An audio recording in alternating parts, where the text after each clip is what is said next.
Hotep, everybody. This is Michael Imhotep, founder of the African History Network and host of the African History Network show. It is Thursday, February 22nd, 2024, and African American History Month, Black History Month continues. And I've been getting questions on my social media platforms about my new 10-week online course that I teach on the weekend, usually on Saturdays, Ancient Kemet, the Moors, and the Maafa, Understanding the Transatlantic Slave Trade, where they didn't teach you in school. So I'm going to do a preview of that class, go over some of the slides in the class, deal with some of the content, and show you the extensive class outline, class lesson plan that I've put together. Okay, so the lesson plan is already done for all 10 classes, and we did an introduction back on February 3rd. And the class started February 10th. So our next class will be Sunday, special day, Sunday, February 25th, 2024. All right. Now, when we deal with the transatlantic slave trade, we have to understand that we can't start studying our history in slavery. We have to deal with thousands of years of history that leads up to the transatlantic slave trade taking place.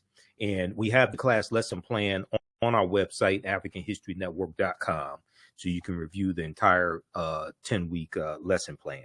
We have to deal with thousands of years of history that leads up to the transatlantic slave trade taking place.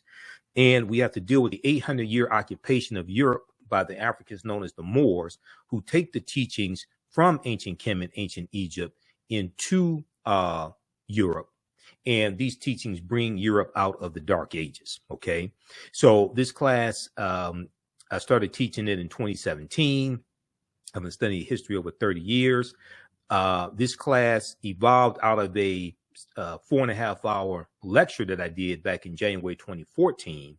And in this 10-week online course, there are over 200 slides that I show you in the class that I put together. We look at 80 to 100 articles. There are 15 books that we reference. You don't have to buy any of these books to follow along in class.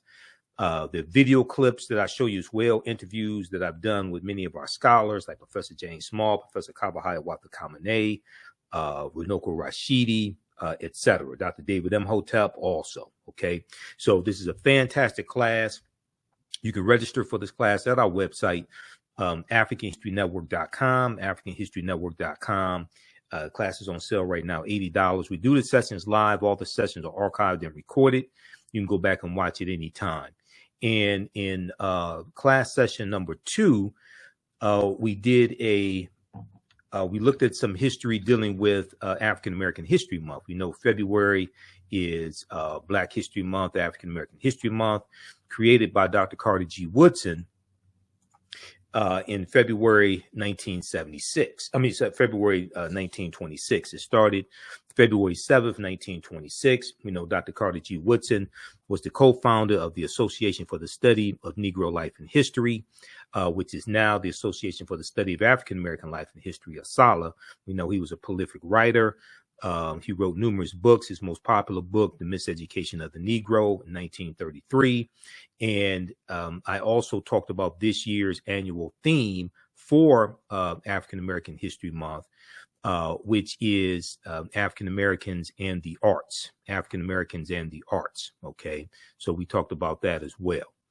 And there's been an annual theme for African American History Month since 1928. Since 1928. So we went over this type of information in class number 2 also. All right. So some of the things that we deal with in the class, and I'm going to refer back and forth from the class outline that I put together to the some of the slides in the course also. Okay. So be patient with me as we transition.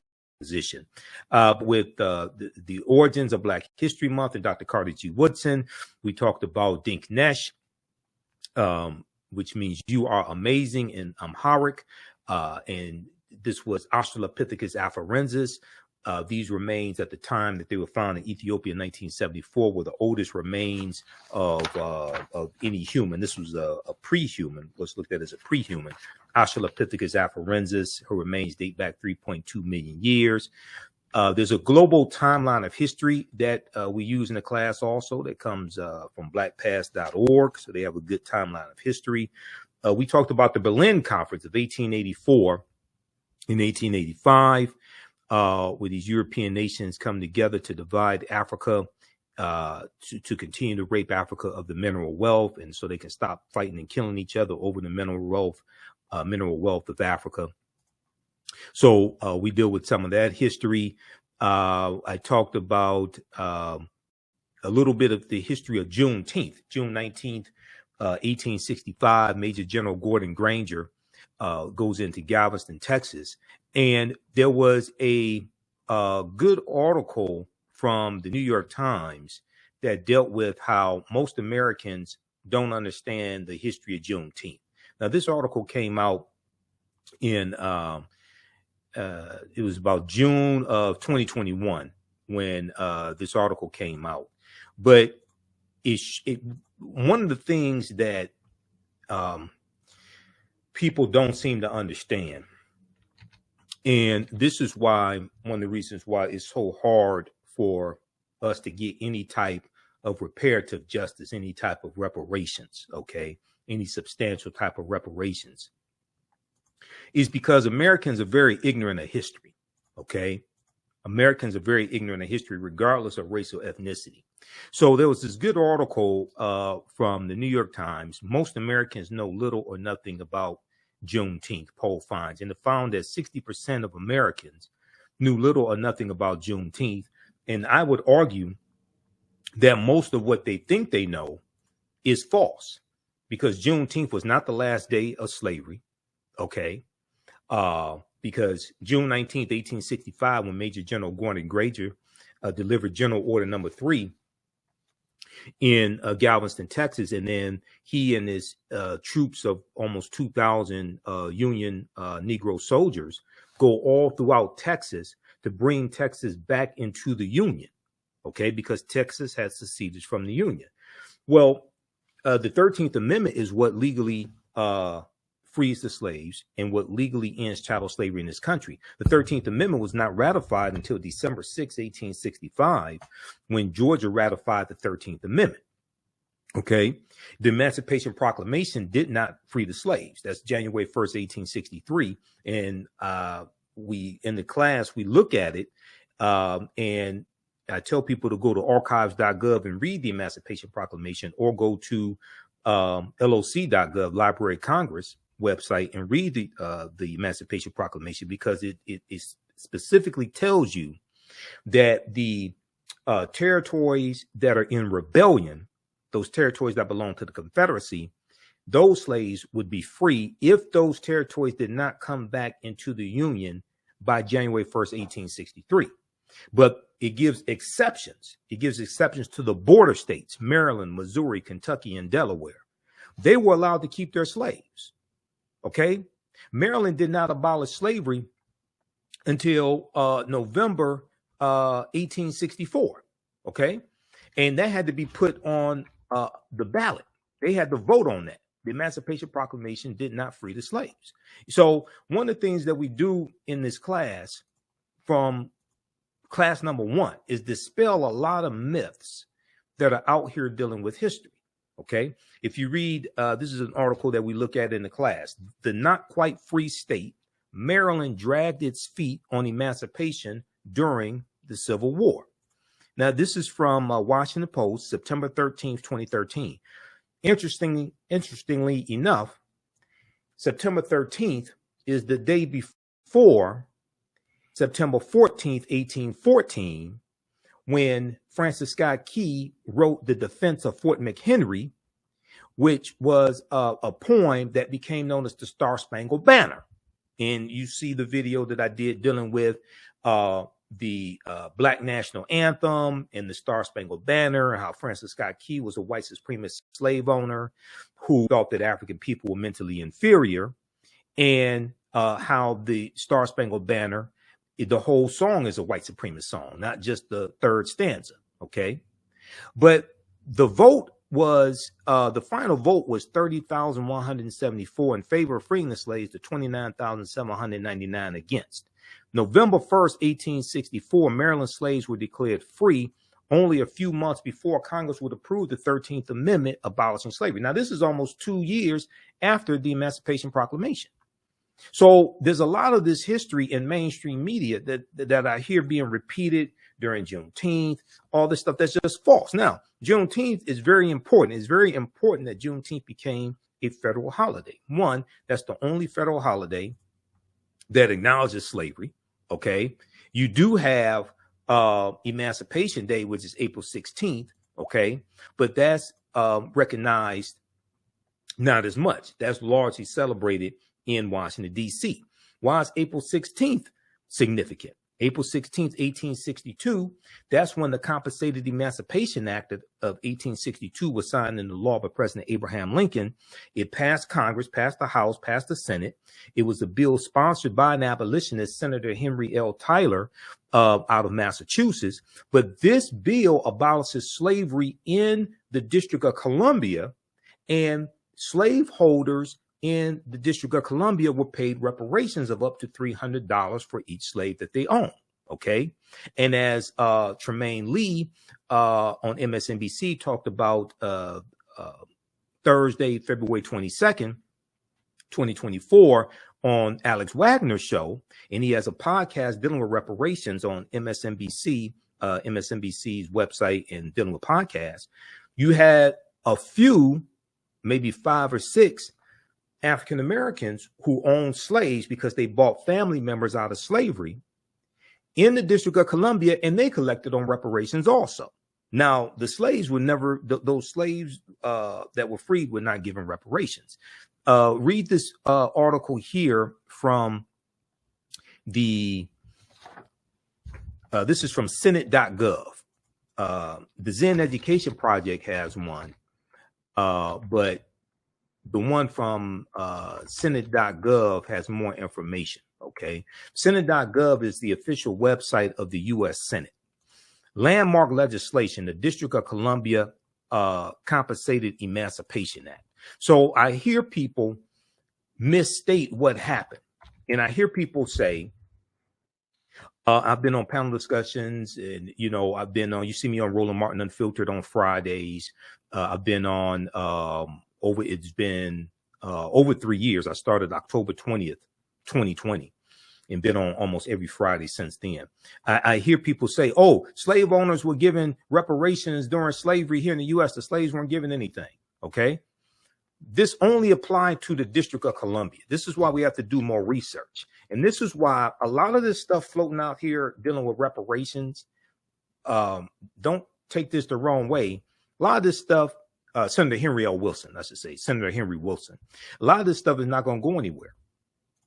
Because if you're seeking a legal remedy to a historical problem, then that would imply that you understand both law and history. And unfortunately, a lot of people pushing this stuff dealing with reparations don't understand either one. And I can listen to them and tell that. A lot of stuff is not going to go anywhere. They don't know how to make legal arguments. And the other thing is, as we deal within this class, and also in the second class that I teach, dealing with history from 1800 to 1968, race-based policies are illegal at the federal level based upon Title VI of the 1964 Civil Rights Act, Section 601, non-discrimination and federally assisted programs. Nobody wants to have that conversation. Okay. But if we look at this very quickly here, landmark legislation, the District of Columbia Compensated Emancipation Act. On a visit to Washington, D.C. in 1836, the site of a slave auction held in the shadow of the Capitol, the U.S. Capitol, convinced future Senator Henry Wilson of Massachusetts to, quote, give all land to the cause of emancipation, end quote. So he's elected to the U.S. Senate in 1855. This is 6 years before the Civil War begins, April 12, 1861. Senator Henry L. Wilson became a leading voice for the abolition of slavery during the U.S. Civil War. Okay, so make a long story short, the bill passes the House, passes the Senate. Okay, and then President Abraham Lincoln signs it into law April 16th, 1862. The bill freed enslaved people in the District of Columbia and compensated slave owners up to $300 for each person, that they own that was being set free.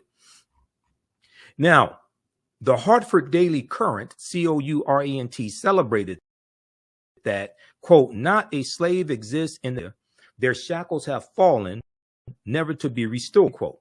In the months following the enactment of the law, commissioners approved more than 930 petitions granting freedom to 2,989 formerly enslaved people.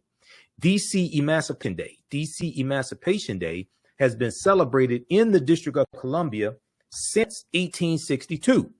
Just 5 months later, September 1862, we know that was the preliminary Emancipation Proclamation, September 22nd, 1862. The Emancipation Proclamation was a military strategy that Lincoln used, and the purpose was to bring the South back into the Union.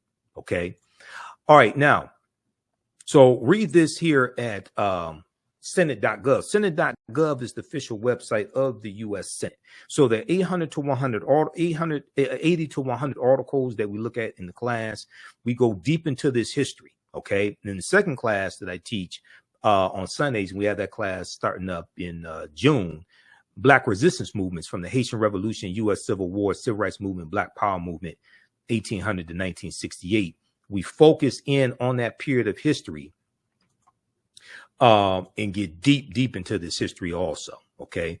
All right. Now, so we look at things like Juneteenth briefly to dispel some of these myths. We talk about Imhotep, one of the greatest people who ever lived in human history. Imhotep was a philosopher. He was a priest, physician, architect, mathematician, designer of the step pyramid for Nasubiti, Pharaoh Zoser in the third dynasty. And Imhotep means he who comes in peace in the ancient Medu Neter language. And these are some famous statues of Imhotep. Now, this is Imhotep, and this is not Imhotep. In the 2001 movie, The Mummy Returns, the villain's name was, one of the villain's names was Imhotep. And they have this Arab-looking Eurasian actor, Arnold Vosloo, portraying Imhotep. And in the movie, he was a villain. He was evil. Okay. So many of our children will see this and think that one of our greatest ancestors was evil. Okay. And not even of African descent. This is a theft of the history, more cultural appropriation, a theft of the history.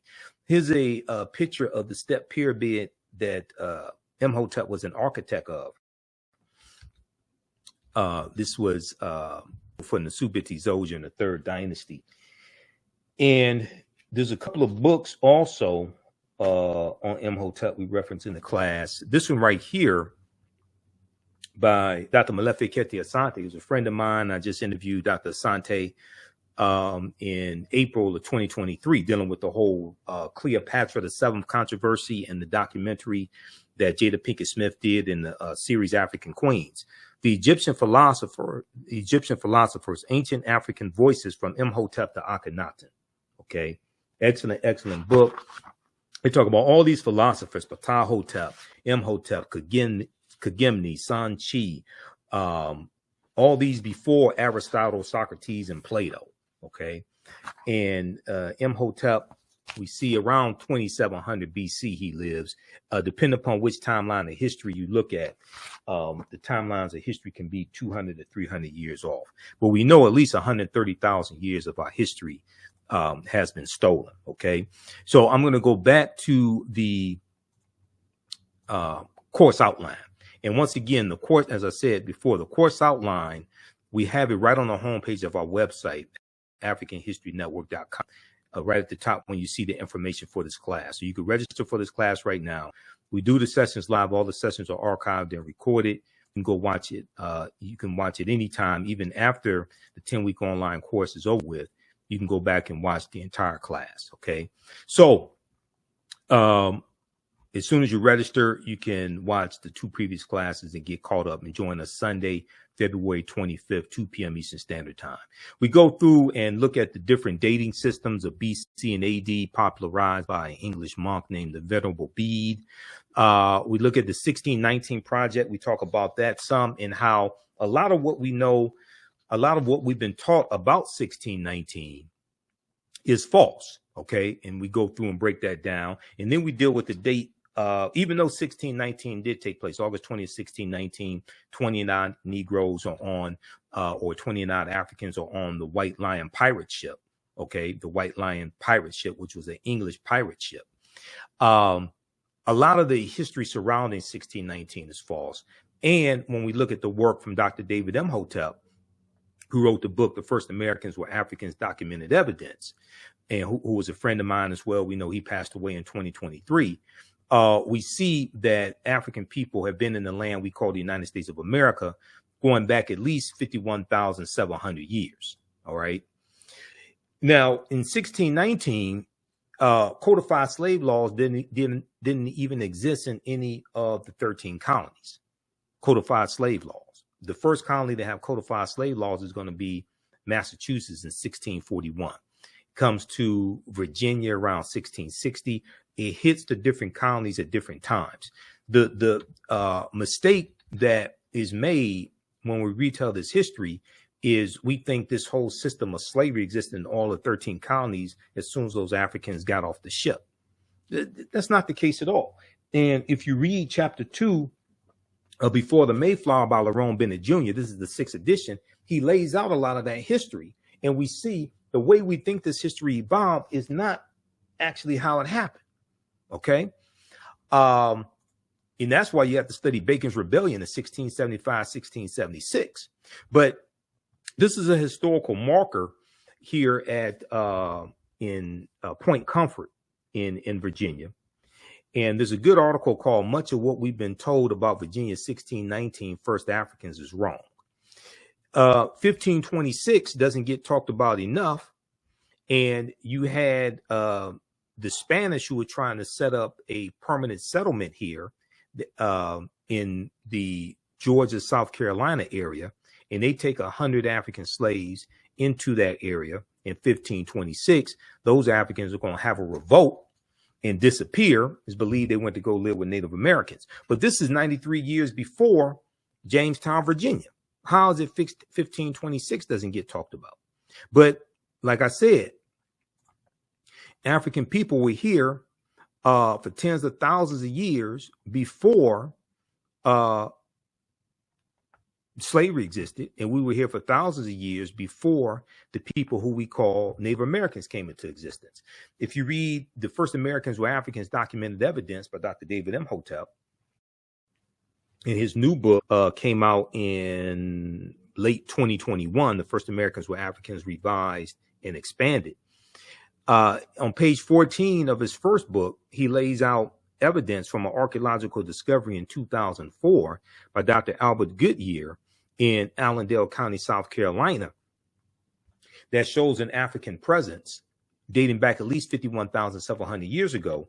And they look at 13 pieces of evidence, 13 different types of evidence. They found artifacts, architecture, campsites, carvings, Egyptian writings, footprints in lava, genetic M174D haploid groups dealing with DNA and genetics, linguistics, paintings, skulls, skeletons, structures, and tools. They found 13 different types of evidence, categories of evidence that thoroughly documents an African presence dating back at least 51,700 years ago. Now, this is before Native Americans came into existence. Now, this is not to take anything away from Native American history, but we all know that African people were the first people on the face of the earth. One of the things we look at in the class are archaeological discoveries. And there was an archaeological discovery coming out of Morocco in June of 2017 that shows how they found Homo sapiens. They found remains of Homo sapiens that date back 300,000 to 350,000 years ago And this was found in Morocco. These are over 100,000 years older than the earliest remains that they had found of Homo sapiens sapiens, or modern man, Homo sapiens, that date back 195,000 years ago in Ethiopia. So the deeper they dig, the blacker the planet gets, the more research they do, the older we get. So when these different archaeological discoveries come out, they have to keep pushing the timelines back. You know, Juvenile had the song Back That Thing Up. When these archaeological discoveries come out, they keep having to back that thing up. They keep having to back the timelines up. And when you study a lot of these discoveries, the scientists are saying that now they have to rethink everything. These archaeological discoveries are pushing the timelines back. And they're saying they have to rethink everything. So we've been led to believe that African people were the first people on Earth, but they went all around the world, but did not come to North America. That's a lie. That's a lie. And once we wrap our minds around the concept, and I'm going to go back to the cover of Dr. David Imhotep's book, because this is one of the problems I have when we celebrate African American History Month and don't understand history. If we approach history from the perspective that African people first came to this land that we call the United States of America, conquered and shackled in chains, conquered by Europeans, then you are already starting the conversation with a defeatist attitude and a false concept. No, this was our land stolen from us.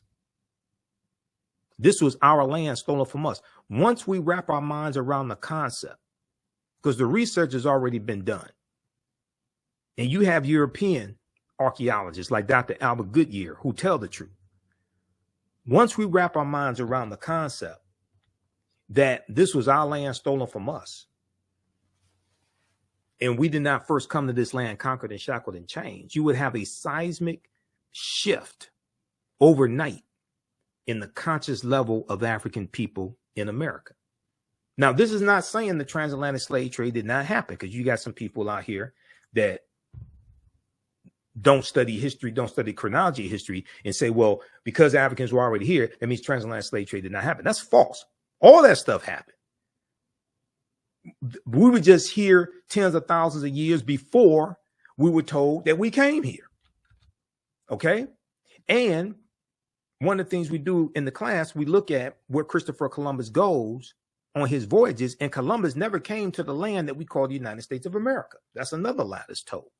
Columbus is crucial to understanding the expansion of the transatlantic slave trade, especially after Columbus dies in 1506, and then you have the Asiento de Negros, August 1518, signed into law by King Charles V, also known as King Charles I, which drastically of Spain, which drastically expands the transatlantic slave trade. That's also as a result of Christopher Columbus and Bartholomew de las Casas, Right Reverend Bishop Bartholomew de las Casas, traveling on the voyages, some of those voyages with Columbus, seeing the atrocities inflicted on Native Americans. And de las Casas goes to the Pope and says that they need to stop enslaving Native Americans and focus on saving the souls of Native Americans. And they needed to enslave primarily African people, secondarily white people. And this is what's going to happen. Now, he's going to quickly reverse course and regret that and fight for the abolition of slavery, but it's too late then. This thing is exploding, and the Spanish were the second ones involved in the transatlantic slave trade. Now, keep in mind, Columbus sails August 3rd, 1492, late in the same year that the African Moors lose control of their last stronghold, Granada, January 2nd, 1492. Okay, the Spanish Granada Wars. But when we look at the Khoisan have the oldest DNA on the planet. The Khoisan are the short-statured Africans that go all around the world. Okay, and they were here in the land we call the United States of America.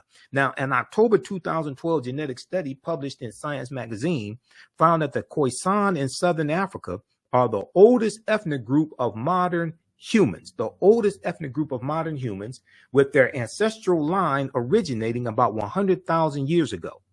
The Khoisan, formerly called by the derogatory term Bushmen, are also called pygmies, another derogatory term, are genetically unique, and no other currently known population had separated so early from our common modern human ancestor, according to the report. Now, these are two Khoisan women right here, okay? And short-statured Africans, the ancestors to the Ainu and the Twa. Now, the Khoisan lived mainly in southern Africa, territory spanning Botswana, Namibia, Angola, Zambia, Zimbabwe, and South Africa. They are largely divided into two groups, hunters and gatherers, or gatherers, known as the Sans people, and keepers of the livestock, known as the Khoi people. Now, Sara Baartman, Sara Baartman, Hottentot Venus, who was the Nicki Minaj, the Cardi B, the Megan Thee Stallion of her time, because she was paraded around Europe and shown off in freak shows as a freak of nature. She had huge buttocks. Okay. She suffered from steatopygia, which is fatty deposits around the buttocks and thighs. She was a Khoisan woman. She had large breasts, and she is going to die. It's believed of suicide around 26 years old. And it's also believed that she became a prostitute as well. Okay. So you go study, and I actually did a video dealing with the history of Sara Baartman, who was Khoisan, who was Khoi. You see striking parallels between her and Megan Thee Stallion, Cardi B, Nicki Minaj, Ruby Rose, Sexy Red, Sukihana, except she was sold into slavery, doing it unwillingly. Today, we've been convinced to dehumanize ourselves for money, and we do it willingly. Let that sink in. Now, the Khoisan languages include the distinctive click sounds, the click language, that are not found in the languages of their neighbors. There's a good article from AtlantaBlackStar.com called 5 Ethnic Groups That Prove the First Humans Were Black.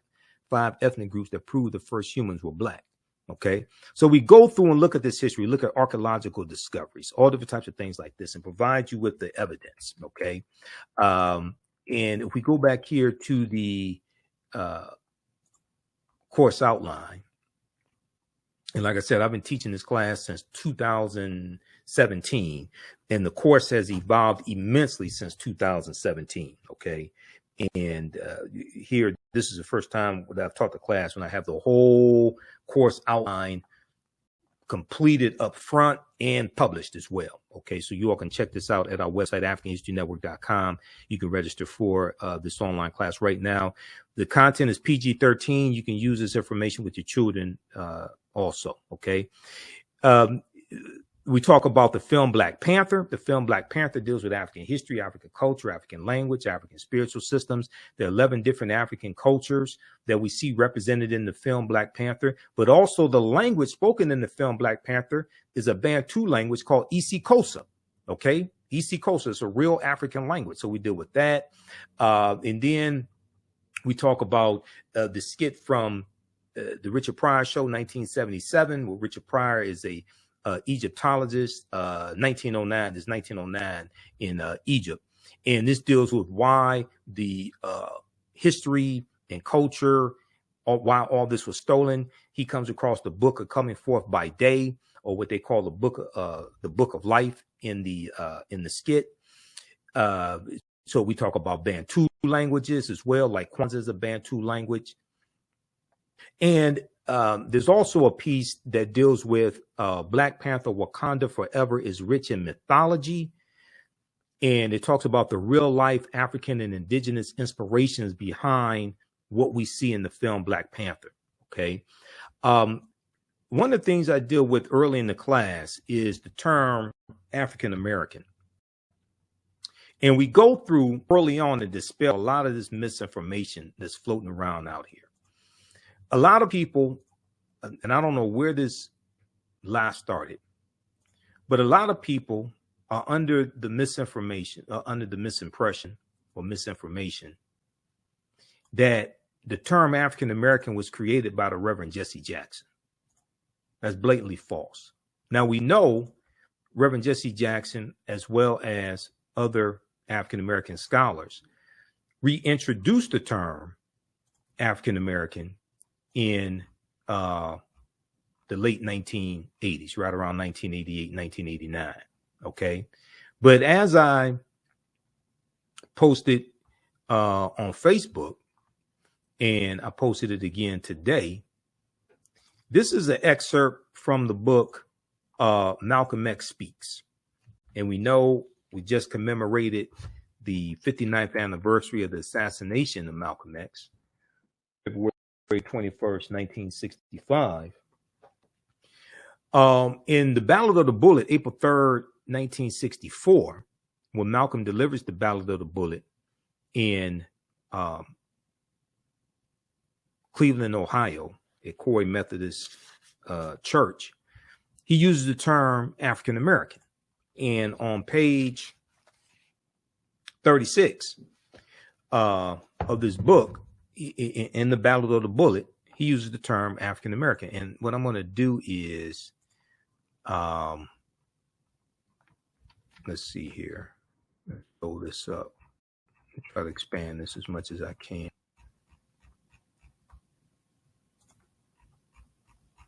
Let's look at this here. So here's the post. I also posted this on our fan page, the African History Network as well.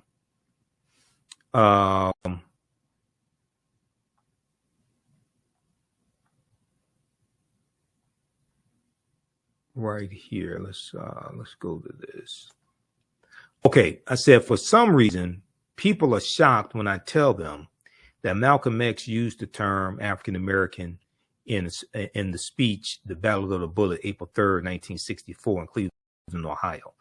For some reason, many people operate under a myth that Reverend Jesse Jackson created this term. He did not. Reverend Jackson reintroduced the term, but since most of our people don't understand history, they fall for the myth. The pages referenced are from the book Malcolm X Speaks.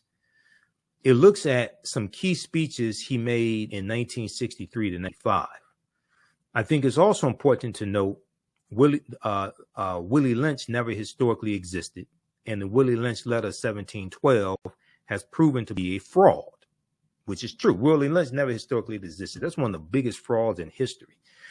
Research professor Manu Ampem, who's a friend of mine, I'll be interviewing him sometime in late March 2024. Research professor Manu Ampem for more information on this topic. Please note the term African American is as old as, so read the article from NOLA.com, NOLA. The term African American is as old as America itself, reports.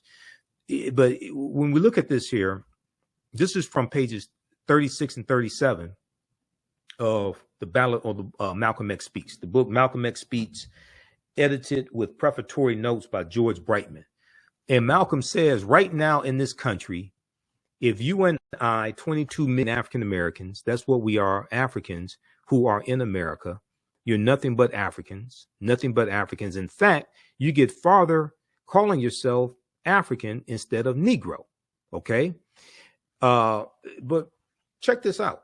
Now, also at blackpast.org, and blackpast.org has thousands of pages, about 6,000 pages of articles dealing with African history and African American history.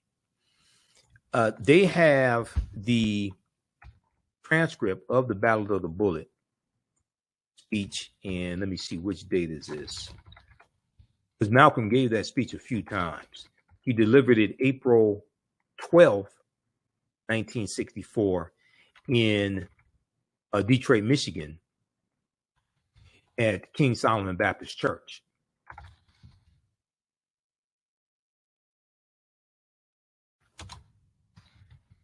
But let me pull this up from Black Past. Because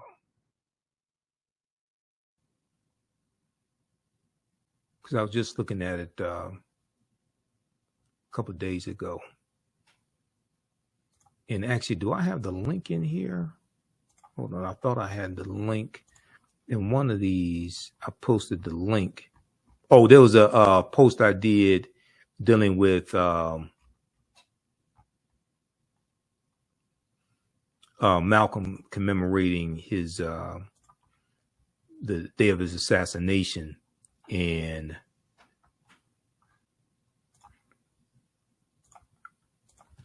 I have the link to the Ballad of the Bullet there. But let me pull this up right quick for you.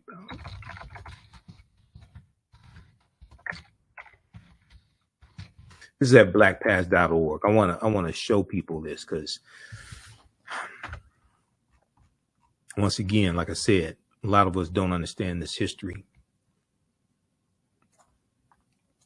Okay, so this is at blackpast.org. 1964, Malcolm X, The Ballad of the Bullet.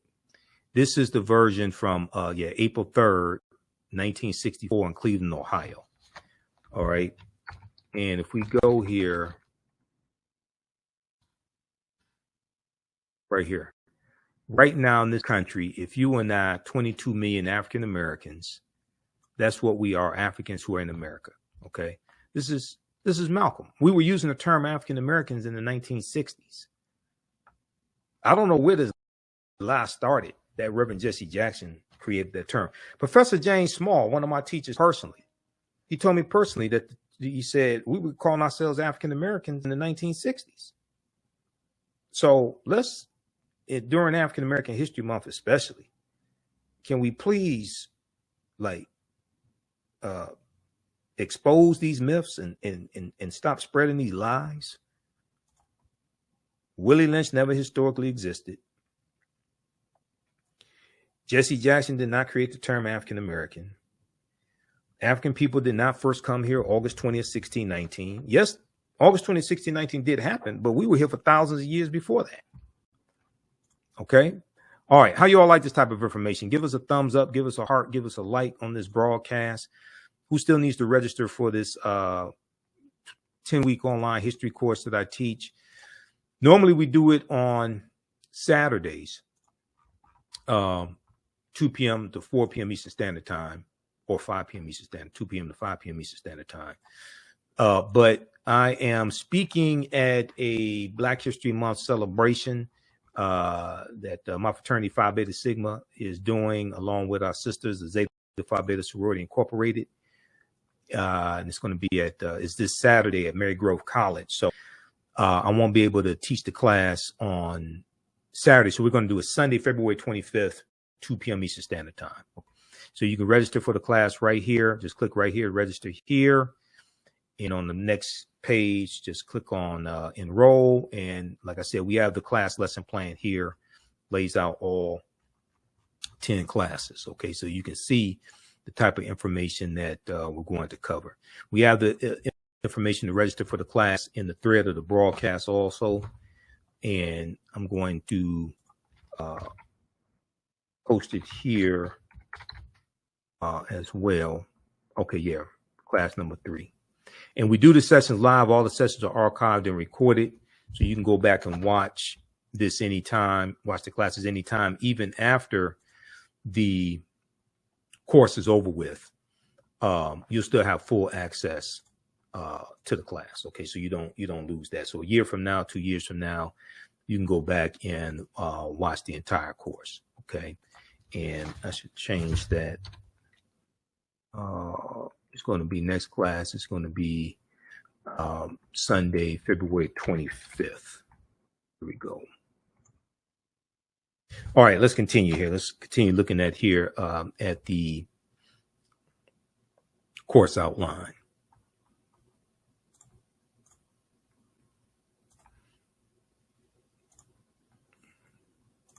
So you will never look at history the same way once you take this class. This class is going to blow your mind. I guarantee it.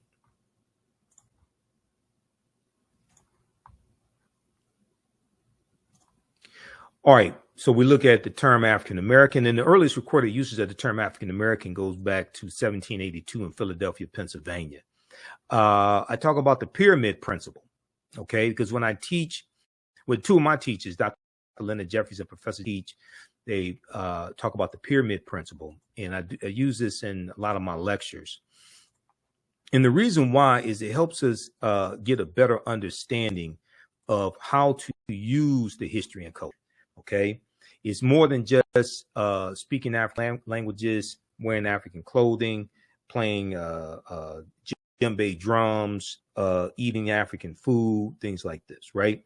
So here's a picture of the pyramid of Khafre at Giza. And a pyramid has three sides. At the foundation of the pyramid is African history and culture, okay? It's African history and culture that gives us our foundation. It gives us our values, our interests, and our principles, our VIPs, our values, our interests, and our principles. This gives us our self-esteem, our self-development, our self-worth. It gives us a cultural paradigm that we see reality through. In our history and culture, especially our history, teaches us about our accomplishments, our achievements, who we've been, where we've been, okay? Now, a people's history and culture teaches them how to deal with the problems of the past in the present and the future to meet the needs of the community. Now, it's that history and culture, that foundation, that influence our economic empowerment. It influences how we engage in economics, our understanding of economics, and what we do with our economics, what we do with our money. Our $1.6 trillion GDP, gross domestic product, that African Americans have, influences the type of businesses that we have, the type of institutions that we build, but also how we engage in economics. Do we use white capitalism dressed up in red, black, and green and pass this off as black economics or black capitalism? Or do we understand the cooperative system, cooperative economics, the co-ops, which is based upon principles that we brought with us from Africa? Okay. And when we study the Free African Society of 1787, we study the Colored Merchants Association in 1928. We study the Colored Farmers Union of about 1886 in Texas. They're operating based upon the cooperatives, where the members of these organizations are also owners, and they work together to help one another prosper and survive. So these are ancient principles, and every ethnic group in America used their history and culture to fight for scarce wealth, power, and resources. And for African Americans, we've largely been stripped of our history and culture. And we're trying to adopt European principles for business and European principles for economic empowerment, things like that, that largely don't work for us. We need to study these Tulsa, Oklahoma, Black Wall Street, North Tulsa, because it was the true reformers cooperative founded in 1881 that helped produce a lot of the prosperity that they had. Okay. Yes, oil was discovered there in the early 1900s. Yes, some of the early landowners got land because of the Black Freedmen Indian treaties of 1866. That's true. I deal with all that history. But also you had cooperatives there also. Okay. So when we study our history, we see a deep, rich history of cooperative economics. So we deal with that to get a better understanding of the cooperatives. Okay. We talk about Dr. David Imhotep as well, and the first Americans with Africans, documented evidence. We look at archaeological discoveries, like the one out of the Greek island of Crete in 2010, where they found stone tools on the Greek island of Crete that date back at least 130,000 years ago. But Crete has been an island for more than 5 million years. So they believe that those people had to have sailed there. Okay. So these would have been African people. Okay. And they believe that those people had to have sailed there. All right. Which puts, now scholars like Runoko Rashidi and Dr. Charles Finch, they've been telling us for years that modern man is 300,000 years old, as opposed to 75,000 to 100,000 years old. So we know at least 130,000 years of our history has been stolen. So these archaeological discoveries like this don't surprise me, but we deal with them in the class. Okay. We talk about the Khoisan of Southern Africa have the oldest DNA on the planet. There's a good article, Africa's oldest ethnic group fights to keep ancestral land away from Amazon. We talk about Sara Baartman. And then we look at the adultification bias in African-American girls and how studies show that adults perceive African-American girls to need less nurturing and know more about sex than white girls at an earlier age. Need less nurturing and know more about sex than white girls at an earlier age. Where on earth, where in the world would they get something like that from? Where would they get a stereotype like that from? Well, I don't know. I'll be damned. Could it have been passed down for decades throughout history? Is that a holdover from slavery, when African-American women were sold into slavery as prostitutes and wet nurses, or just sold as breeders? Okay, where in the world could something like that come from? What could continue to perpetuate these negative stereotypical images and ideology that get projected onto African-American girls? I don't know. Now, Dr. Frances Cress Welsing, who I interviewed 3 times on the African History Network show, Dr. Welsing correctly told us that, let me pull up this slide here. She correctly told us, she said, we're the only people on this entire planet who have been taught to sing and praise our demeanment. I'm a bitch. I'm a hoe. I'm a gangster. I'm a thug. I'm a dog. If you can train people to demean and degrade themselves, you can oppress them forever. You can even program them to kill themselves, and they won't even understand what happened. Now, unfortunately, I made the mistake of watching Megan Thee Stallion's performance at the Essence Festival 2023, because on Hulu, if you have the Hulu streaming service, they had the Essence Music Festival prime time, and they streamed it live on Hulu. They streamed it live on Hulu. So I saw the weekend. It started like 7 p.m. at night, Friday, Saturday, Sunday. So I watched different performances. Trina performed. I saw Janelle Monáe. I saw Lauryn Hill perform. I saw a number of different performances. Megan Thee Stallion came on. She was the last performance on Sunday. It was actually early Monday morning because she came on. I think she came on about 1 a.m., something like that. And go back and watch my videos where I talked about how horrific her performance was, the vulgar language, the sexually explicit language. And I saw Trina's performance, you know, the baddest bee, Trina. Okay. You don't know Nan, Trina, that, you know, had the song with Trick Daddy. If you listen to Trina's lyrics in her performance and Megan Thee Stallion's lyrics, Megan Thee Stallion made Trina sound like Mother Goose. Megan Thee Stallion made Trina look like a Girl Scout.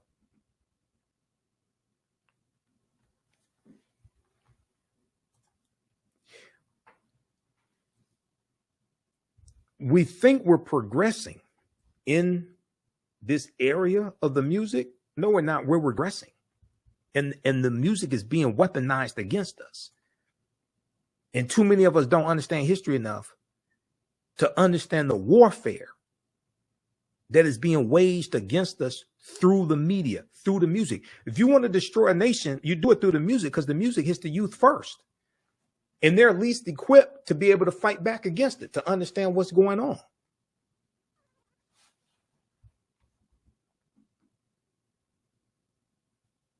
Read the article from okplayer.com. India Ari criticizes Megan Thee Stallion and Janelle Monáe for sexual Essence Festival performances.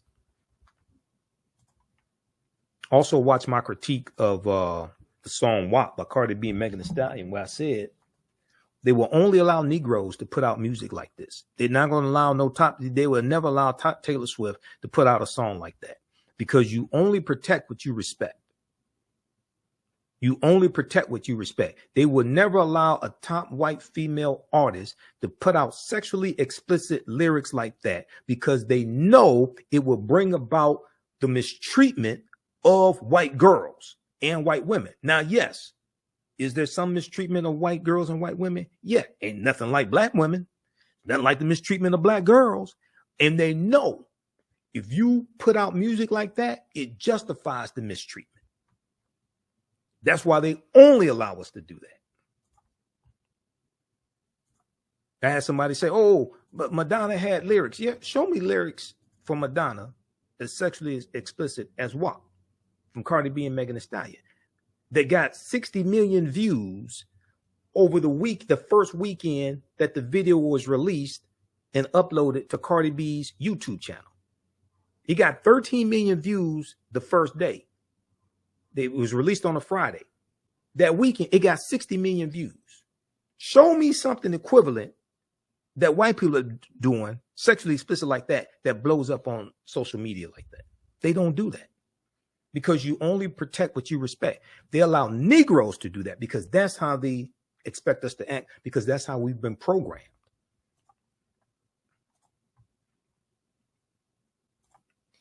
All right, now. So class number 3, we look at the study done 130,000 years, the stone tools found on the Greek island of Crete 130,000 years ago. We look at the 2 lost Egyptian cities that we'll look at in the class. One is Tanis Heraklion, which was discovered it was revealed back in 2013. Tanis Heraklion, the lost city of Egypt. And it's believed that it sunk into the ocean about 1,200 years ago. The second one that we'll look at is called Dazzling Aten, and that was discovered just a few years ago. Dazzling Aten, another lost city of Egypt. We'll talk about the 17 pyramids that were found buried underneath Egypt in 2011. And what you're going to find is you're going to have civilizations built on top of civilizations. And they use infrared technology, infrared satellite that can look underneath the earth. And they discovered 17 pyramids buried underneath Egypt. Okay. Another fantastic archaeological discovery. So we look at also what are co-ops to get a better understanding of cooperative economics. So many people, talk about co-ops, but oftentimes they never clearly define what a co-op is. Now, Dr. Jessica Gordon Nembhard probably wrote the best book, or at least one of the best, dealing with co-ops. The name of her book is Collective Courage. So this is one of the books we cite in the class. You don't have to buy any of these books to follow along in class. Collective Courage, A History of African-American Cooperative Economic Thought and Practice.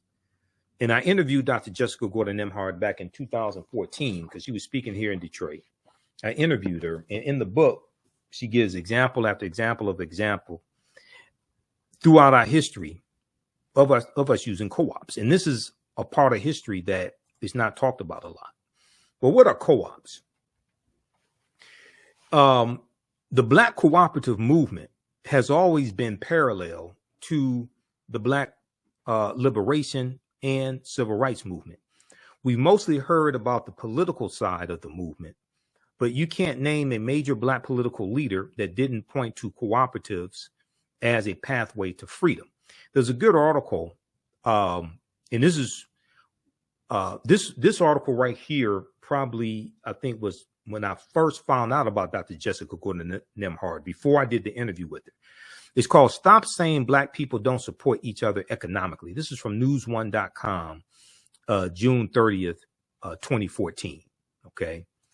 And as Dr. Francis Cress Wilson, we see there was a resurgence of cooperatives when COVID-19 hit. Mutual aid networks find roots in communities of color. Amid the unfolding disaster of COVID-19 have been moments of generosity, whether it's people pulling together support for college students who've been tossed out of dorms, or collecting money to help restaurant workers, street vendors, and movie theater employees pay for their medicine, groceries, and rent. These mutual aid support networks, in which communities take responsibility to care for one another rather than leaving individuals to fend for themselves, have proliferated across the country as the pandemic turns lives upside down. The nonprofit organization Town Hall Project created Mutual Aid Hub to track all the various collective efforts when the coronavirus began its rapid global spread in March 2020. Back then, it counted only 50 mutual aid groups, but by May 2020, the number grew to more than 800 in 48 states, driven by what the hub's lead organizer, Shivani Desai, D-E-S-A-I, called a, quote, grassroots explosion of organizing, end quote, a grassroots explosion of organizing. Dr. Jessica Gordon Nimhard, author of Collective Courage, said Black mutual aid societies date back to the 1700s, like the Free African Society in 1787. Free Black Americans pooled resources to buy farms and land, care for widows and children, and bury their dead, okay, and bury their dead. Many started credit unions, which is one of the oldest forms of cooperatives and still exists today. Credit unions, Alpha Kappa Alpha Sorority Incorporated, gained a lot of media attention in 2023 for starting a credit union. Many started credit unions when banks would not serve them. Sociologist and civil rights leader Dr. W.B. Du Bois wrote about enslaved Black Americans pooling money to buy each other's freedom. Okay, so this is in our history, and it comes from African culture. The African Union Society in Rhode Island was established in 1780 as the first Black mutual aid society on record, Dr. Jessica Gordon Nimhard said. The second was the Free African Society, which was founded in 1787 in Philadelphia by Richard Allen and Absalom Jones. And it was founded to provide aid to freed slaves who were denied resources by white institutions. One of the most famous examples of mutual aid are the Black Panther Party survival programs from the late 1960s, through which members distributed shoes, transported elders to grocery stores, offered breakfasts to children, and more. Okay, so this is in our history. Now, like I said, a people's history and culture teaches them how to deal with the problems of the past in the present and the future to meet the needs of the community. And what's happened is we've largely lost that history. We largely don't know that history of how we were economically successful in the past, even those who were freed during slavery, and how many of them were able to economically prosper. Okay. All right, so let me continue. All right, so we talk about Dr. Jessica Gordon Nimhard. We talk about this discovery, this dealing with DNA, Y chromosome in father of all humankind is 340,000 years old. Dealt with a man named Albert Perry in South Carolina who found his DNA traces back to an ancestor 340,000 years ago, about 338,000 years ago.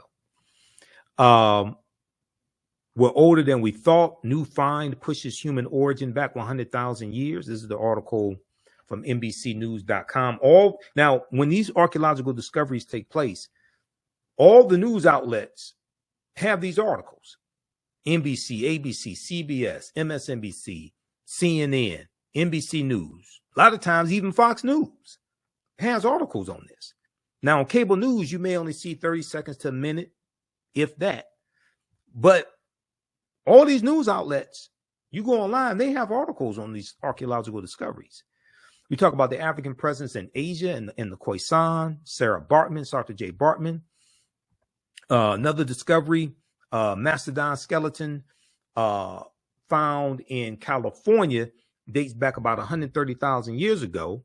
And the paleontologists are saying that the skeleton was smashed apart, and the way it was smashed apart had to be smashed apart by humans. Okay, now if that's true, that puts an African presence in California 130,000 years ago. Okay, so we talk about the native Africans, the Negritos, who were the first inhabitants of the Philippines. Why the endangered African tribesmen in India shot dead an American missionary with an arrow. All right, that deals with the Sentinelese in the Andaman Islands, the Sentinelese. Okay, this is a remote group of Africans in the Andaman Islands. We look at an article that Dr. Runoko Rashidi wrote, Before Enslavement, Africans, Ancient Diaspora. He wrote this article for AtlantaBlackStar.com. I interviewed Runoko 6 times. So I share an excerpt of an interview I did with Runoko. I think it may have been my last interview with him, because we were trying to set up another interview before he passed away. Inside Egypt's 3,000-year-old lost golden city. That's the other lost golden city of Egypt that we lost city of Egypt we look at. The documentary Global Assignment, the documentary on Runoko Rashidi, Tony Browder is involved in that. So that has just been released. So that's showing in different cities. Follow Tony Browder on Facebook for more information on that.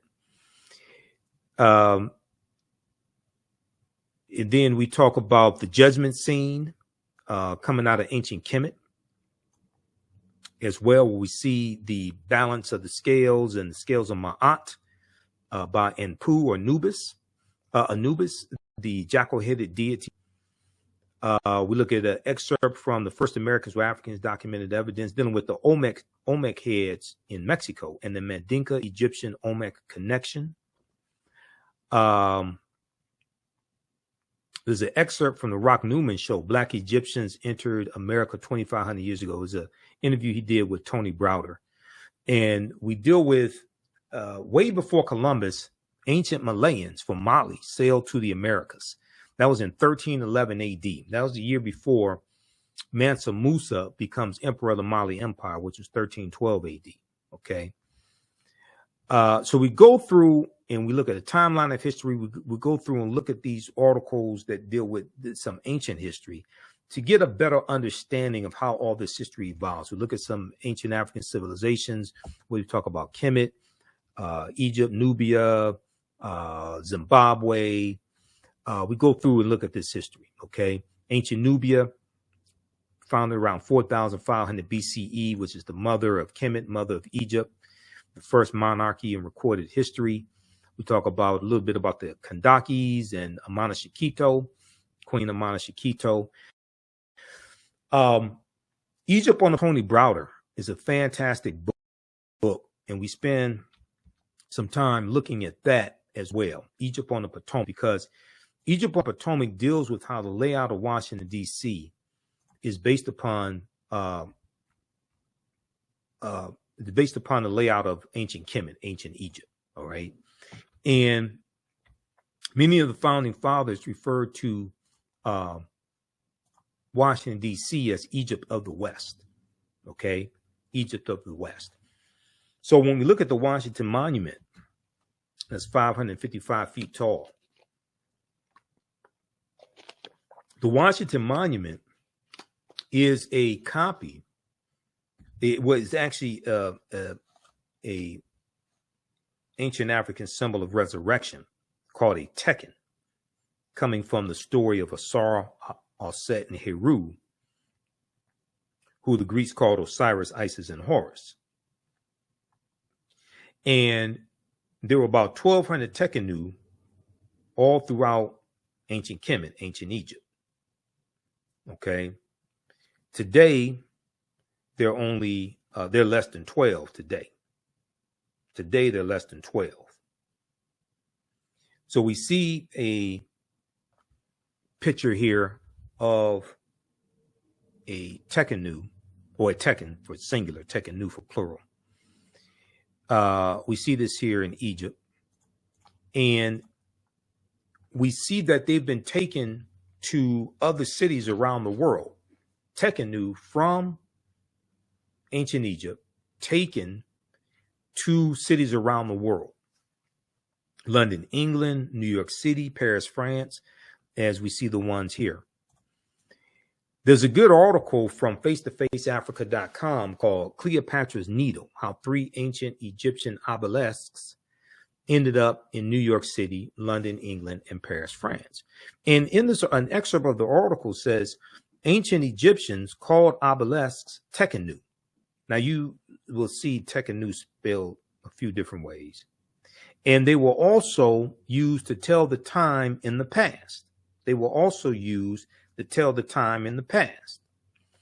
Their pinnacles were basically covered in gold to reflect the sunlight.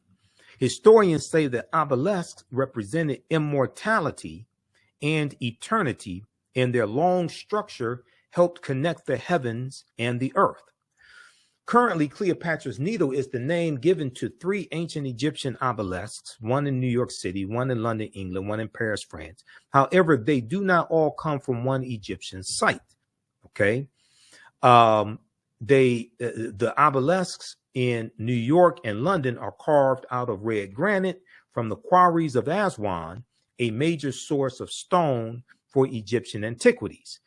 The 2 obelisks were commissioned by Nesubiti or Pharaoh Thutmose III for the Temple of the Sun in Heliopolis near modern-day Cairo, with each weighing about 224 tons and 68 feet tall. Okay, so this is African culture taken around the world, but most of us don't associate it with Africa. We associate it with the people who are in those areas where it's taken. We think it's something that white people created. Oh, the Washington Monument. That's named after George Washington. We think it's something white people created. But the foundation of Freemasonry are the teachings from the ancient Egyptian mystery system. Okay? Now, here's a famous statue of Asar, Aset, and Heru, who the Greeks called Osiris, Isis, and Horus. Asar, the father, is in the middle. And in the class we deal with, Heru being born of a virgin birth on December 25th. And where a lot of this stuff comes from. Okay? So that gets recycled and reinterpreted through various people's cultures over thousands and thousands of years. There are approximately 1,200 Tekenu, or obelisks, built in ancient Kemet, but only about a dozen are found today, or less than a dozen are found today in Egypt. Many of the Tekenu removed from Egypt are now in Istanbul, Turkey, London, England, Paris, France, Berlin, Germany, New York City, Rome, Italy, Vatican City, and elsewhere throughout the world. The Tekenu are now called obelisks by their new owners, and few know their origin or that they symbolize the resurrection of the African king Asar. Now, this is from page 17 of Egypt on the Potomac by Tony Browder. Tony's a friend of mine. I just interviewed Tony. That was March of 2023. We talked about the importance of Nile Valley civilization history. Okay. That interview got about over 50,000 views on our YouTube channel. My YouTube channel is Michael Imhotep, Imhotep. You can go check out that interview. This is a copy of Egypt on the Potomac right here. Just bear with me because I have books all over the office. I need to get another bookshelf. This is Egypt on the Potomac right here. This is one of the books we use in the class. Once again, you don't have to buy any of these books. We show you excerpts on the screen. But this is an excellent book to get. Egypt on the Potomac, as well as Nile Valley Contributions to Civilization by Tony Browder. Okay. Now, when we look at Freemasonry, because we have to look at Freemasonry, we look at that in the class. in the relationship to ancient Egypt, ancient Kemet, the Nile Valley region of Africa. The word Mason is derived from the Latin words mass and sun. Mass and sun, S-O-N. Mason means child of light and expresses the desire to pursue light, which is a metaphor for the sun, which symbolizes knowledge. The term child of light, or sons and daughters of light, was first used to identify students who had completed 42 years of study in the temples of ancient Kemet. Many Masonic temples were modeled after the temples of ancient Kemet, places where light or knowledge was imparted in a series of steps or degrees.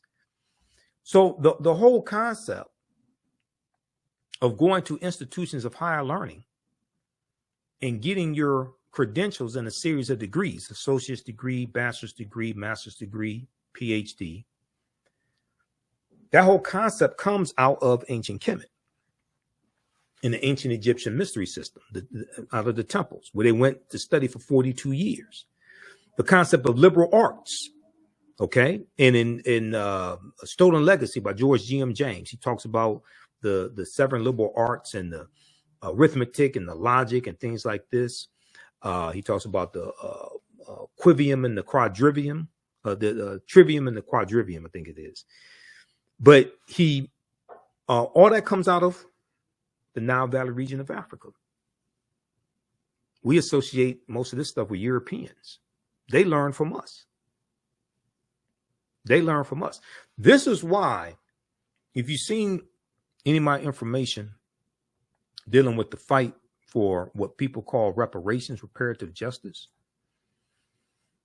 my whole concept of reparations as a historian is much different than a lot of this stuff floating around.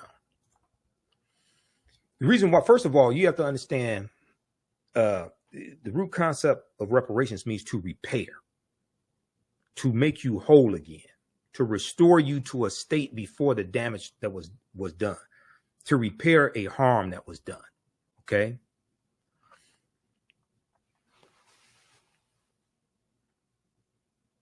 If we're talking about repairing the damage done to African Americans, you first have to analyze who African people were and what African people had before they were put into an institution of slavery that largely stripped us of our history, culture, language, spiritual systems, folklore, mores, family ties, nationality, okay? Cosmology. Cosmology deals with the understanding of the universe as an orderly system. Cosmogony deals with the understanding of the origins of the universe, and that's based upon people's culture.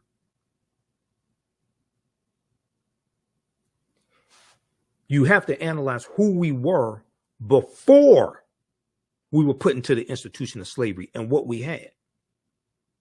If you want to talk about repairing the damage of something, if you start the conversation with us already enslaved, stripped of those things, that means you don't understand that you don't understand.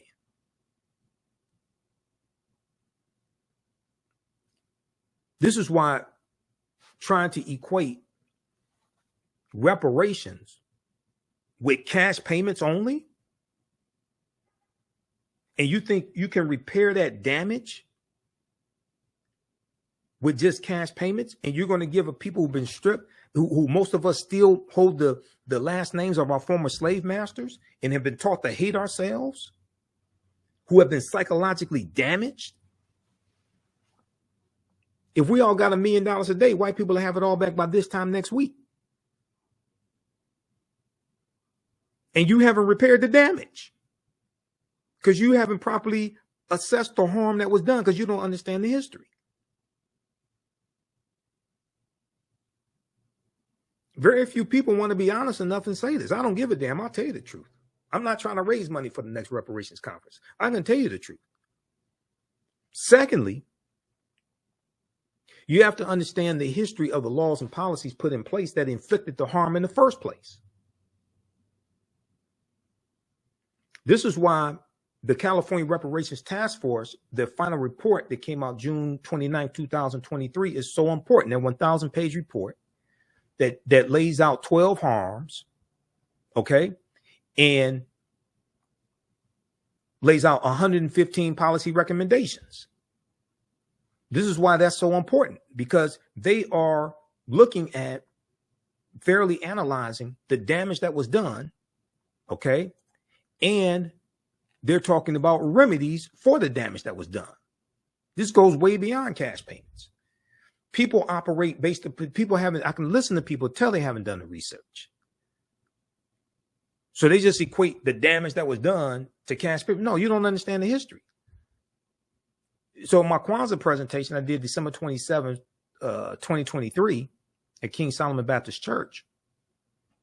I talked about some of this. And I'm going to go to, let me see, let's pull this up. Let's go to this. I want to show this quickly here.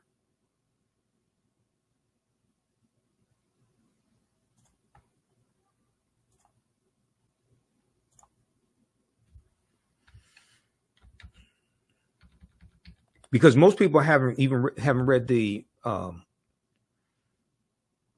executive summary. If you read the 74-page executive summary, you get a much better understanding of this. I've read the executive summary. I read the executive summary of the initial report, the 500-page report.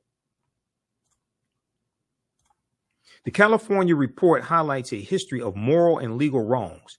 Over 13 chapters and about 500 pages, the interim report's authors recount the moral and legal wrongs the American and Californian governments have inflicted upon their own Black citizens and residents, noting how slavery and subsequent discrimination have exposed Black communities to racial terror and political disenfranchisement, left them with inferior outcomes in health and wealth building, and neglected them and relegated them to segregated neighborhoods and schools.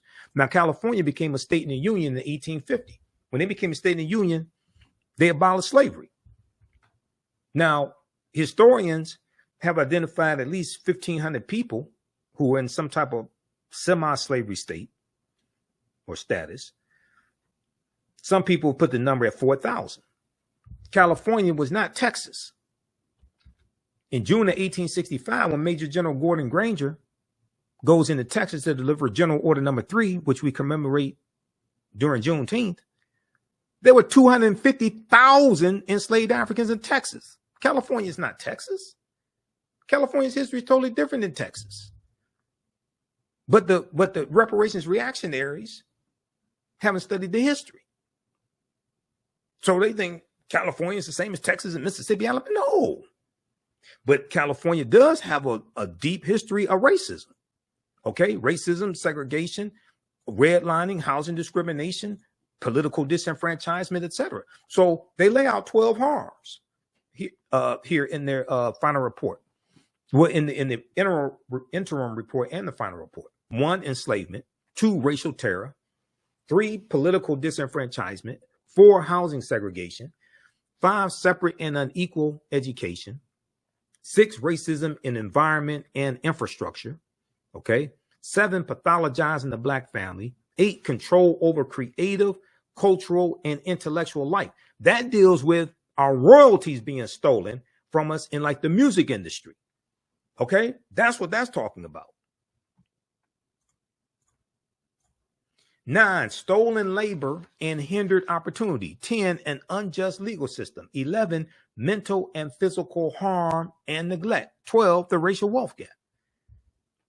So then they go through and they show how laws and policies at the federal level harmed African Americans across the country, and then specifically how laws and policies, similar laws and policies in the state of California harmed African Americans. So their 115 policy recommendations are designed to repair that damage, or at least begin to repair that damage. That's the result of the 12 harms. That's the result of laws and policies. It was laws and policies that put us in this predicament. It's going to be laws and policies that take us out of this. This goes way beyond a check. Because once you spend the money, the laws and policies are still in place. inflicting the harm. You haven't scratched the surface. This is what a lot of people don't understand. Now,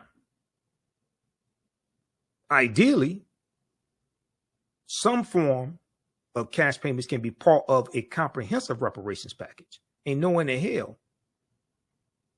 Understanding history and law, no in the hell reparations should just be cash payments. You're not going to repair anything. And by this time next week, white people have most of that back. And the only thing you've done is stimulated their economy. And those laws and policies that continue to inflict the harm, that maldistribute wealth, power, and resources, those structural inequities, they will still be there. They haven't changed. But the Amazon website will crash every 10 minutes. The Mercedes-Benz showrooms will be empty.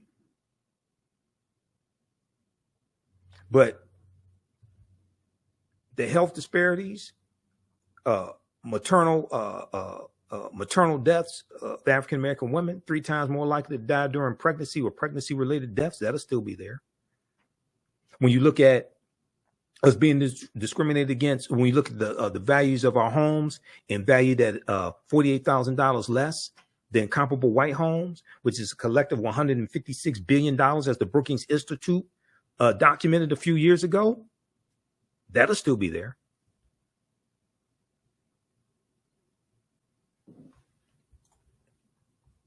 So we have to understand comprehensive reparations, but first you have to analyze, you have to study the history of what happened. And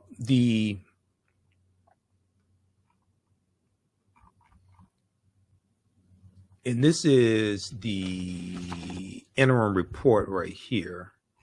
This is the executive summary from the interim report.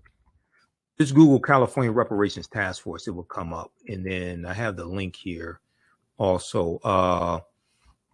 You can go to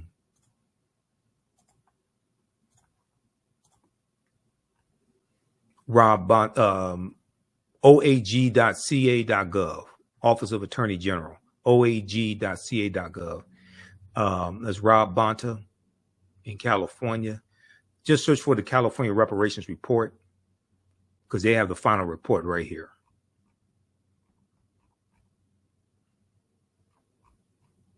And then you can read the full final report. You can look at the executive summary. It's broken up into chapters, all of that.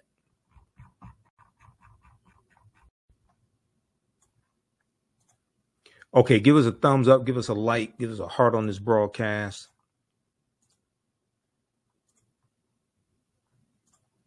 Be sure to register for this 10-week online history course that I teach ancient Kemet, the Moors, and the Maafa. Understand the transatlantic slave trade, what they didn't teach you in school. So we talk about Egypt on the Potomac. I saw an interview that Tony Browder did on News One Now with Roland Martin back in 2015.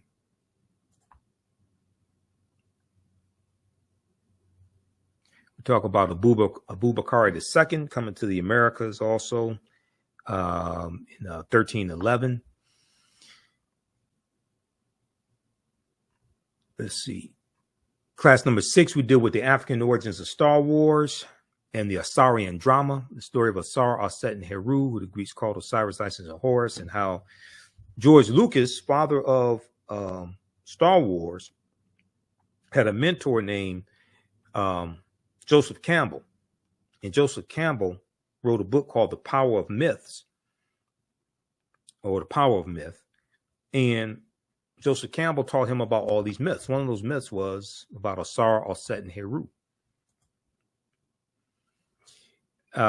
We look at excerpts from Nile Valley Contributions to Civilization by Tony Browder and deal with the story of Asar, Aset, Heru, and the virgin birth. Heru being born on December 25th to the virgin Aset. We talk about Benjamin Banneker as well, and the surveying of Washington, D.C., the Dogon tribe of Mali and Burkina Faso, who discovered the invisible star centuries before Galileo invented the telescope. And they talked about the Sirius A and Sirius B star systems. We look at an excerpt of an interview I did with Professor Kaba Hiawatha Khamenei dealing with the African origins of Star Wars and the Assyrian drama. Talks some about Queen Tia, the 18th dynasty, the wife of Imhotep III, mother of Akhenaten and grandmother of Pharaoh, or Nasubiti, King Tutankhamun. The relationship between Memphis, Tennessee, and Memphis, Egypt. Talk about the Druids in Ireland and how the Druids were practicing a watered-down version of the teachings from ancient Kemet, from ancient Egypt. And the Druids being killed by a British slave named Patrick, who became canonized as a saint. So in class 7, we talk about Hannibal Barca, and we know that Denzel Washington is going to portray Hannibal Barca, the Carthaginian general, in a movie directed by Antoine Fuqua, director Antoine Fuqua. I did a video about that. So we talk about Carthage. And Carthage is one of those African empires that Europeans try to claim as their own.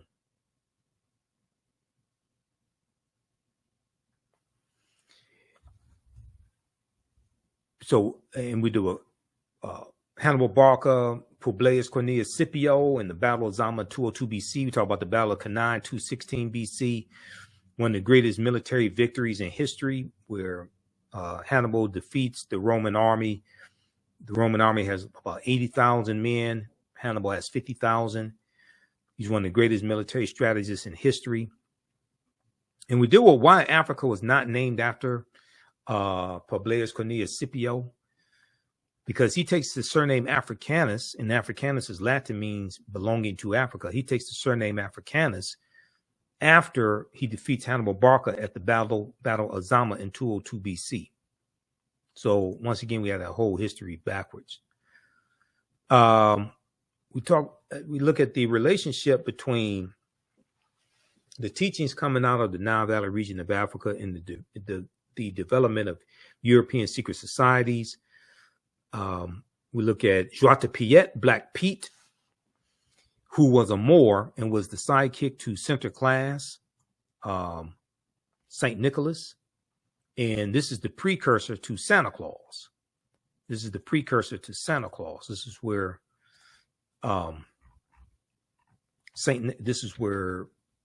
Santa Claus comes from, with the red and white outfit. Comes from Bishop Nicholas. Right here.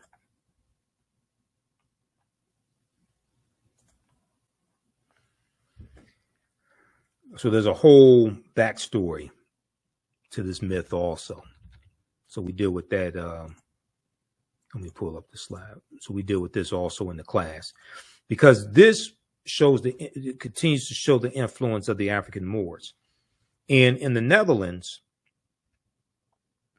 in early November, they celebrate Sinterklaas and Joie de Piet coming to the Netherlands, coming on a steamboat from Spain.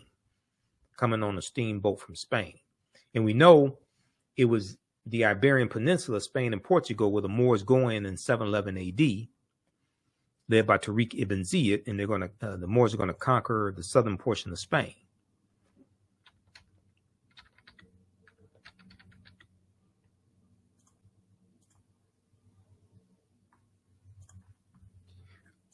All right, so let's go back to the course outline. So we look at what is a patron saint and what is the relationship between patron saints in Christianity and the Neteru in ancient Kemet, ancient Egypt. Queen Charlotte Sophia, who was of African Moorish ancestry on her mother's side, and she was the wife of King George III, who was the King of England during the American Revolutionary War. This is who the 13 colonies are revolting against. 1775 to 1783, the American Revolutionary War. We look at who were the Moors and look at some of the history of the Moors in Europe. Tariq ibn Ziyad invading Europe, invading the Iberian Peninsula, 711 AD. We look at Saint Maurice as well, who was a Moor and the patron saint of Germany. Why are African Moors heads on the national flags of Corsica and Sardinia? This is some more information showing the history of the Moors and the presence of the Moors in Europe. These African Moors heads, because the Moors were there in Corsica and Sardinia, and it took a monumental effort to defeat them. So they're right on the national flags of these island nations.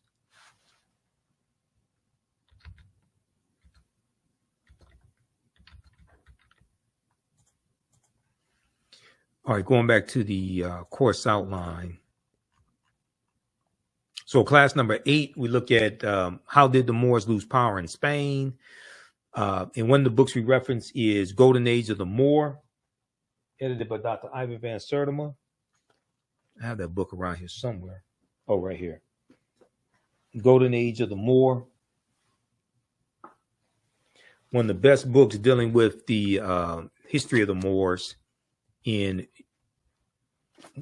the medieval time and in Europe. Golden Age of the Moor, edited by Dr. Ivan van Sertima. Dr. Jose Pimenta Bay is one of the baddest scholars on the history of the Moors. He has a essay in here. Ranoko Rashidi has an essay in here as well. So we talk about the Crusades some, and the first Crusades, 1096 AD. Who were the Knights Templar? And the Knights Templar are important because they were taught by the African Moors. And they learn some of the teachings from ancient Kemet, ancient Egypt, become very powerful. Okay. We look at excerpts from Christopher Columbus and the African Holocaust, Slavery and the Rise of European Capitalism by Dr. John Henrik Clarke. Because like I said, Columbus is crucial to understanding the expansion of the transatlantic slave trade. Okay. And we look at where Columbus goes on his 4 voyages. He never comes to the land that we call the United States of America. The closest he comes here is Cuba, which is 90 miles away, about 90 miles away.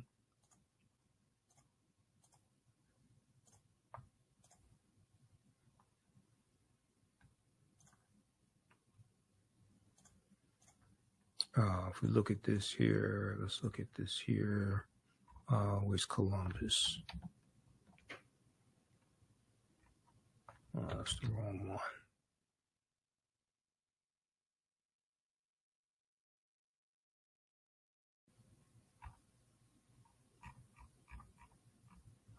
Right here, Cristobal Colon. Cristoforo Colombo. Okay.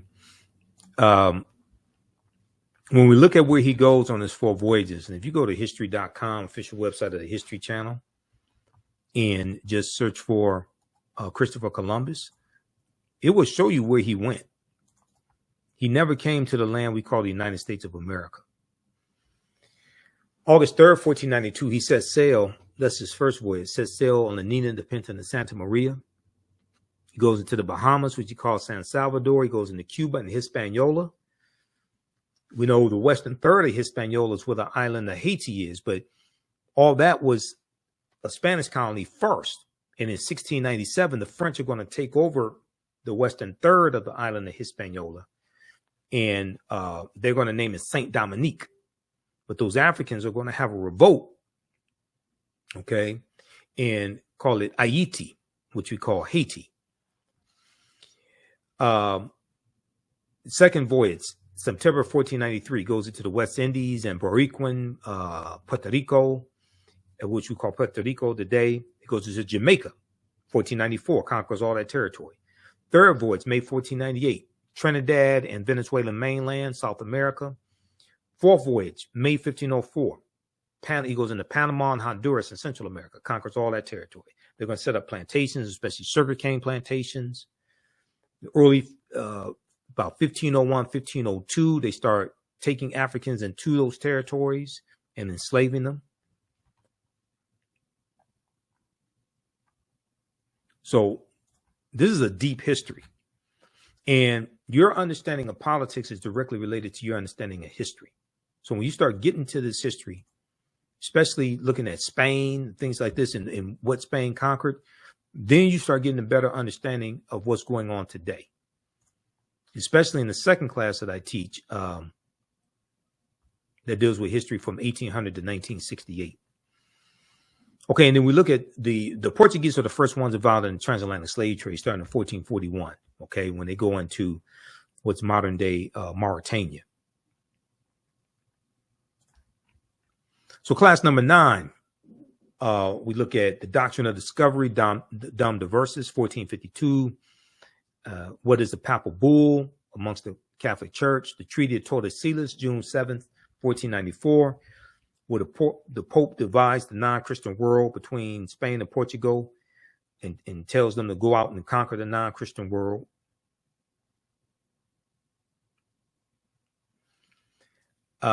We look at the Spain begins to take African slaves into the Caribbean islands around 1502. King Charles V and the Asiento de Negros. Okay, King Charles V and the Asiento de Negros of 1518, because you can't understand the expansion of the transatlantic slave trade without understanding the Asiento.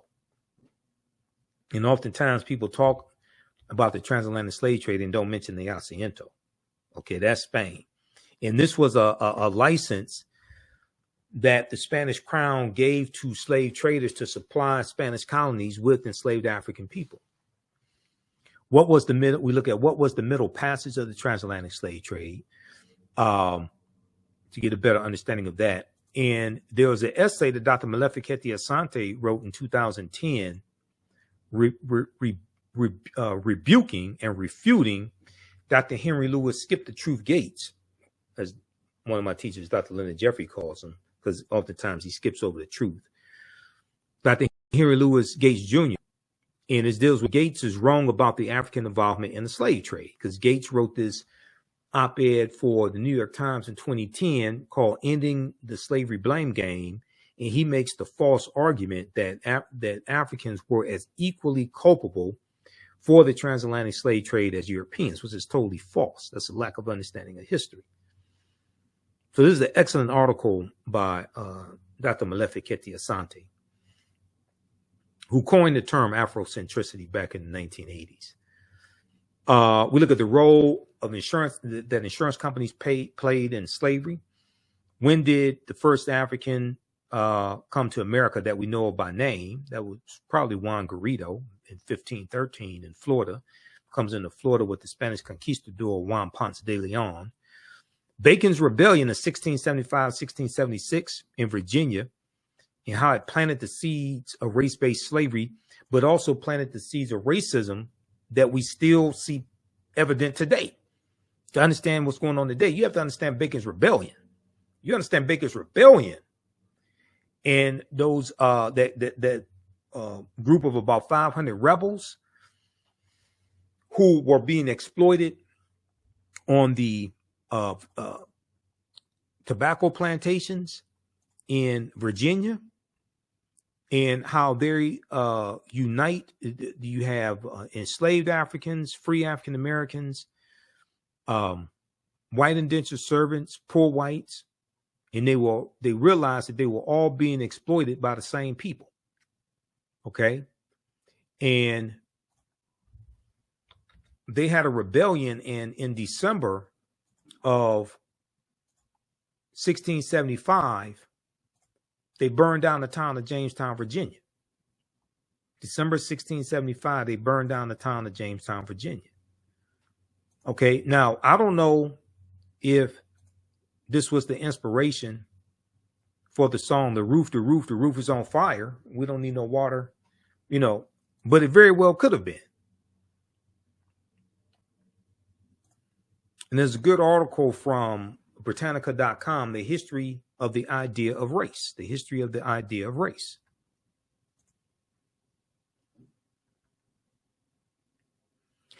On September 19, 1676, Nathaniel Bacon and his followers returned to Jamestown, Virginia, and battled forces. Let me see, that was September. It was in December 1675 where they burned down the town of Jamestown, Virginia. But this is a deep history here.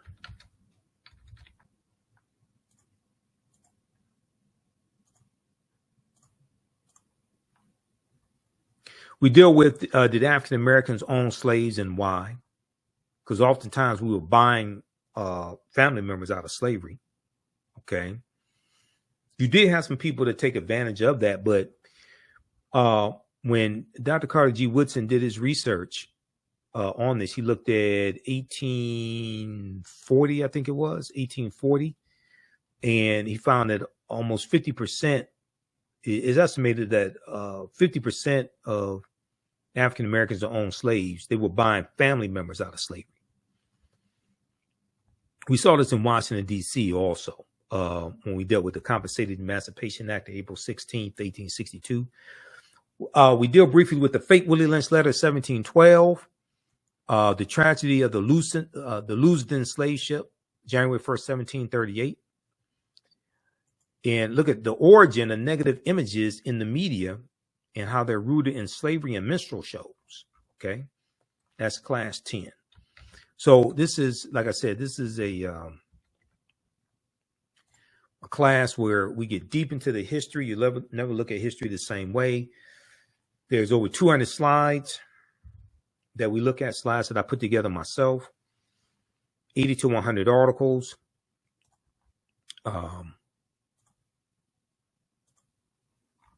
Video clips, all of that, excerpts of books. So join us, class number, normally we do the class on Saturdays, but I'm speaking at a Black History Month celebration this Saturday. So we're going to do the class Sunday, February 25th, 2 p.m. Eastern Standard Time. Register for the class right now. Click right here to register. And you can watch the 2 previous classes because they're archived, and we have the lesson plan here also. You can check that out, like I said, and join us in class for our next class. There's a preview right here also that you can look at. And follow us on our social media platforms. Click right here, Facebook, Instagram, YouTube, X or Twitter. Listen to the African History Network show, Sundays, 9 p.m. to 11 p.m. Eastern Standard Time. We broadcast on Facebook and YouTube. Click right here for our audio podcast. And we have our 15 lecture bundle pack in digital download format. 15 of my lectures. African History Awakens the African Mind from Mental Death. We have it on DVD also. Okay. But that's on sale, $75. So you can click there and it has the information, tells you which lectures are in the bundle pack as well. If you want to support the African History Network, $ the AHN show through Cash App, $ the AHN show through Cash App, also through PayPal, paypal.me/the AHN show. This is our official Cash App tag, $ the AHN show, SHOW. These other ones here are fake African History Network Cash App accounts that I'm still trying to get shut down because they've been stealing money from us. I don't know who set these up. There's a total of 5 out there that I've identified that are fake. So that's why I created this graphic. And we have the link right here for Cash App. When you click on it, it shows our Cash App tag. So this helps us keep doing the research, stay on the air, keep broadcasting, pay some of the bills, etc. Here's our link for PayPal also. Okay. All right. So look, hopefully you learned a lot today. Register for this course. You can use this information with your children. Like I said, the content is PG-13. It's not overly graphic. I don't do a lot of cursing or anything like that. But you're going to learn so much in this class. This is a great time of the year to start learning this history and take this information with us throughout the year. Okay. All right. So thanks for joining us today. Share this broadcast on your social media platforms. Follow us on our Facebook fan page, The African History Network, our YouTube channel, Michael Imhotep, our Instagram page, The AHN Show, our other social media platforms. Remember, right now is correct wrong behavior. It's not over till we win. Wakanda forever. We'll talk